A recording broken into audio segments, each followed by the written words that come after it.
দেশ এবং রাজ্য যখন যুদ্ধের প্রস্তুতি তখনই আতঙ্ক ত্রিপুরা রাজ্যে।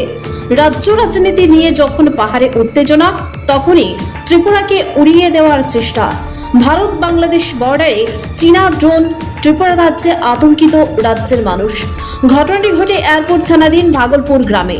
ঘটনার বিবরণে জানা যায়, এক কৃষক কৃষি ক্ষেতে কাজ করতে গিয়ে এই ড্রোন দেখতে পায়। তার থেকে শুরু হয় চাঞ্চল্য, ছুটে পালালেন কৃষক। খবর দেওয়া হয় এয়ারপোর্ট থানাকে। ঘটনাস্থলে পৌঁছয় পুলিশ এবং বিএসএফ বাহিনী। তারপর সীমান্ত লাগোয়া বিএসএফ পাহারা নিয়ে উঠেছে প্রশ্ন, কিভাবে আসলো রাজ্যের ড্রোন? আতঙ্কিত ত্রিপুরার মানুষ। আবারও বলে রাখছি, দেশ এবং রাজ্য যখন যুদ্ধের প্রস্তুতি তখনই আতঙ্কে ত্রিপুরা রাজ্য। রাজ্য রাজনীতি নিয়ে যখন পাহাড়ে উত্তেজনা তখনই ত্রিপুরাকে উড়িয়ে দেওয়ার চেষ্টা। ভারত বাংলাদেশ বর্ডারে চীনা ড্রোন, ত্রিপুরা রাজ্যে আতঙ্কিত রাজ্যের মানুষ। ঘটনাটি ঘটে এয়ারপোর্ট থানাধীন ভাগলপুর গ্রামে। ঘটনার বিবরণে জানা যায়, এক কৃষক কৃষিক্ষেতে কাজ করতে গিয়ে এই ড্রোন দেখতে পায়। তার থেকে শুরু হয় চাঞ্চল্য, ছুটে পালালেন কৃষক। খবর দেওয়া হয় এয়ারপোর্ট থানাকে। ঘটনাস্থলে পৌঁছয় পুলিশ এবং বিএসএফ বাহিনী। তারপর সীমান্তে লাগোয়া বিএসএফ পাহারা নিয়ে উঠেছে প্রশ্ন, কিভাবে আসলো রাজ্যের ড্রোন? আতঙ্কিত ত্রিপুরার মানুষ।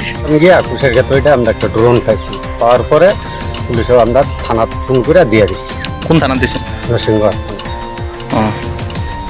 বিএসএফ এর কাছে যেটি বুঝলেন? হ্যাঁ, বিএসএফ জানাইছে, পর্দা বিএসএফ আইছে। গোটাটা এমনি কয়টার সময় হয়েছে? এটা ফোনে 9টা। ফোনে 9টা? হ্যাঁ। এটা কি এমনি কত বস্তা পাইছেন? হ্যাঁ, এটা ফয়রা রয়েছে জঙ্গলে মুলরি পুষি খেত, কাশি জন লাগছে, কাশিতে এটা আয় পড়ছে। তারপর আমরা দূর মারছি করতে। এমনি কি আপনারা বই পাইছেন এটা দেখে? এটা তো অবশ্যই বই লাগবে তো। এটা জায়গাটার নাম কি তো? আমরা হলো নরসিংহর বিনপাড়া। সীমান্তবর্তী এলাকা না? হ্যাঁ। আপনার নাম?